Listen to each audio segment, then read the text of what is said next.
Good afternoon. We're going to go over my Challenging Your Hacking Skills lab. We're going to start with penetration testing methodology. For this engagement, our scope was the Metasploitable 2 VM at the IP address 192.168.1.163, with the core objective being to identify exploits and subsequently harden the system. The value of a test like this is straightforward. It provides a real-world risk assessment, it lets us identify critical vulnerabilities that scanners might miss, and it helps justify future security investments with hard data. Procedure failure handling. Of course, things don't always go to plan. Our failure protocol was clear. Immediate halt of all testing if we cause a system crash or deviate from scope.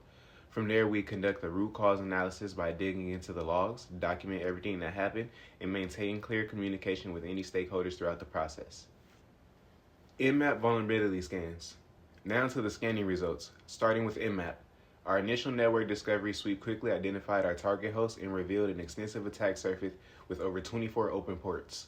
Service versions was detection where we found our first critical issue, VSFTPD 2.3.4, which has a known backdoor. We also found a stack of outdated services. The comprehensive enumeration confirmed the OS as an outdated Linux 2.6 kernel, and script scanning gave us a detailed info on services like Samba. This slide contains the Nmap findings, showing the breadth of services we had to contend with. Shifting to web apps with NICTA, the scan flagged the web server as Apache 2.2.8 on Ubuntu, which is seriously outdated. It also found exposed directories like phpMyAdmin and a phpinfo.php file that was leaking system information.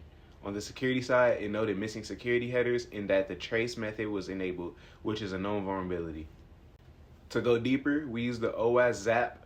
Its spidering functionality was very thorough, discovering over 6,000 URLs and adding thousands of nodes to the sitemap, which we really showed how large the application footprint was. On the security front, it confirmed the absence of anti-CSRF tokens, found instances of application error disclosure, and noted the lack of content security policy. Here are more results from the Zap scan. For a deep dive into vulnerability assessment, we use Nessus. The critical and high findings are what we focus on. This included the tweaky rev parameter vulnerability, which allowed arbitrary command execution, and multiple PHP information disclosure issues that were providing attackers with valuable reconnaissance data. The remediation guided from Nessus was crucial. It provided specific actionable steps for each vulnerability, which directly informed our hardening strategy moving forward. Pulling all this data together, our risk assessment clearly identified the VSFTPD backdoor and the tweaky RSE as critical risk requiring immediate action. The gap analysis showed a massive chasm between the current state, a system full of end-of-life software with no patch management, and any reasonable security baseline. Our proposed countermeasures were direct. For the VSFTPD backdoor, the only safe option was complete removal. For the tweaky RSE, we chose to disable the entire application. For the PHP leaks configuration, hardening and file removal were the answers. The overall strategy was a simple three-step process: eliminate, contain, and harden. We expected that after implementation, a follow-up of Nessus scan would show those critical and high findings as resolved. The goal was a significant reduction in risk by eliminating the primary remote code execution paths and closing the information disclosure vulnerabilities, thereby establishing a much more hardened system.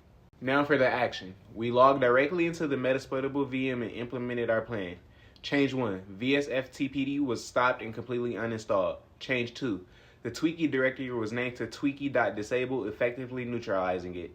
The terminal output here confirms the service is gone and the application is disabled. For the third change, we edited the PHP configuration file to set expose_php to off and then located the deleted phpinfo.php file.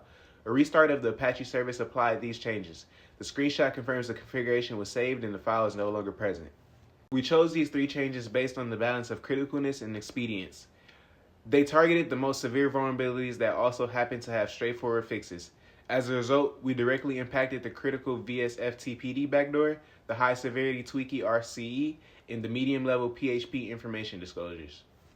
Our expected results were a cleaner security posture, which was achieved. The actual results, as you can see from the terminal screenshots, confirm that all three changes were implemented successfully. The VSFTPD service is removed, tweaky is disabled, and the PHP information leaks are sealed. The key lessons from this process were clear. First, for a known backdoor service, elimination is faster and more secure option than a complex patch. Second, reducing the attack surfaces by disabling non-essential service CYB provides immediate high-impact risk reduction. And finally, comprehensive scanning with multiple tools is non-negotiable for an effective and targeted hardening strategy. Thank you.